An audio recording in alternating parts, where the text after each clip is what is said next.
안녕하세요. 일반 전형으로 서울대학교에 합격한 서울대학교 화학부 21학번 이상명입니다. 저는 고등학교 입학할 당시만 하더라도 사범대학교를 희망하였었는데 이런저런 봉사활동도 해보고 실험에 참여해보면서 다른 길을 찾아보자 하던 중에 화학 공부를 하면서 다른 과목에 비해 더욱 재미를 느끼고 또 그만큼 성적도 잘 뒷받침해 주다 보니까 화학부를 선택하여서 지금이 이렇게 되었습니다. 아무래도 화학이란 과목의 연구 분야가 굉장히 다양하다 보니 물리학, 화학, 생물학을 전반적으로 구조하는 것이 중요한데요. 저 같은 경우 과학탐구 원 과목은 물리학원, 생명화학원, 생명과학원을 선택했고 그 당시에 생화학 쪽에 더 흥미를 느껴서 두 과목은 화학 2와 생명과학 2를 선택하였습니다.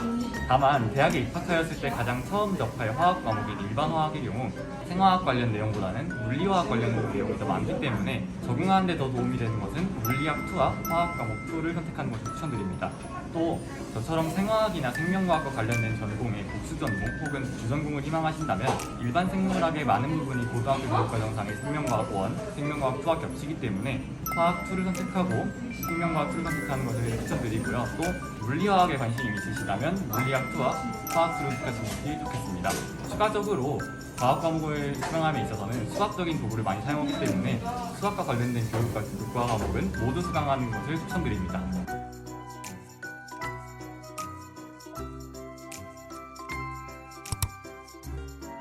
화학은 물질의 변화에 대해 탐구하는 학문입니다. 거시적인 생체 분자와 같은 매크로몰레큘스에 대해 탐구하기도, 미시적인 양자 수준에서 물질 세계를 탐구하기도 하는 등 굉장히 넓은 분야의 내용들을 모두 다루는 학문입니다. 물리화학, 분석화학, 유기화학, 무기화학 등 전공에 따라 물리와 생명에 걸쳐 학문의 연구 필드가 넓게 분포하는 것이 특징인 만큼 기초과학에서 선택의 폭이 가장 크다 말할 수 있습니다. 그러다 보니 화학은 센트럴 사이언스라고 불리기도 하는데요. 작은 세상에서 쌓아올려 큰 세상에 다가갈 수도, 큰 세상을 차차 분석해갈 수도 있어 본인의 흥미에 따라 배워가고 밝혀가는 재미가 있는 학과다 정리할 수 있겠습니다.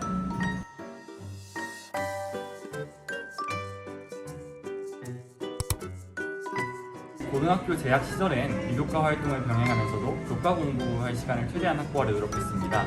도움이 되지 않을 것 같은 대회 혹은 활동이나 하더라도 참여하면서 당시엔 몰랐지만 돌이켜보면 실력이 많이 늘었구나 하는 그런 느낌을 받을 수 있는 학교 생활이었습니다. 특히 사회참여 발표대회라고 하여서 지금은 없어진 대회이지만 어떤 주제에 대해 깊이 고찰하여서 문제점을 찾고 개선할 계획을 수립하고 장기적으로 이행해본 경험이 길게 호흡하는 방법을 가르쳐주지 않았나 생각합니다.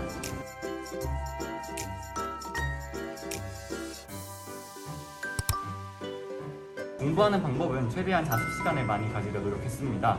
친구들과 함께 공부하는 것도 물론 좋지만 아무래도 효율을 위해서라면 자습하는 것이 가장 좋은 방법이었다고 생각하고 그 당시에도 그렇게 하였습니다.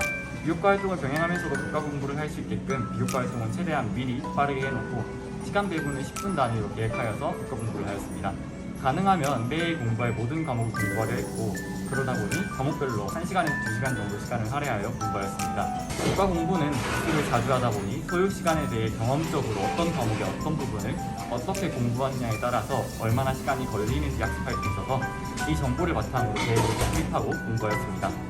공부를 한다고 해서 성적이 바로 오르진 않겠지만 꾸준히 공부하다 보면 기복 없이 성적이 오르거나 어느샌가 공부에 익숙해진 자신의 모습을 발견하실 수 있을 겁니다. 문일고등학교 재학 중이신 여러분들도 실망하지 않고 꾸준히 공부하시기를 응원하겠습니다.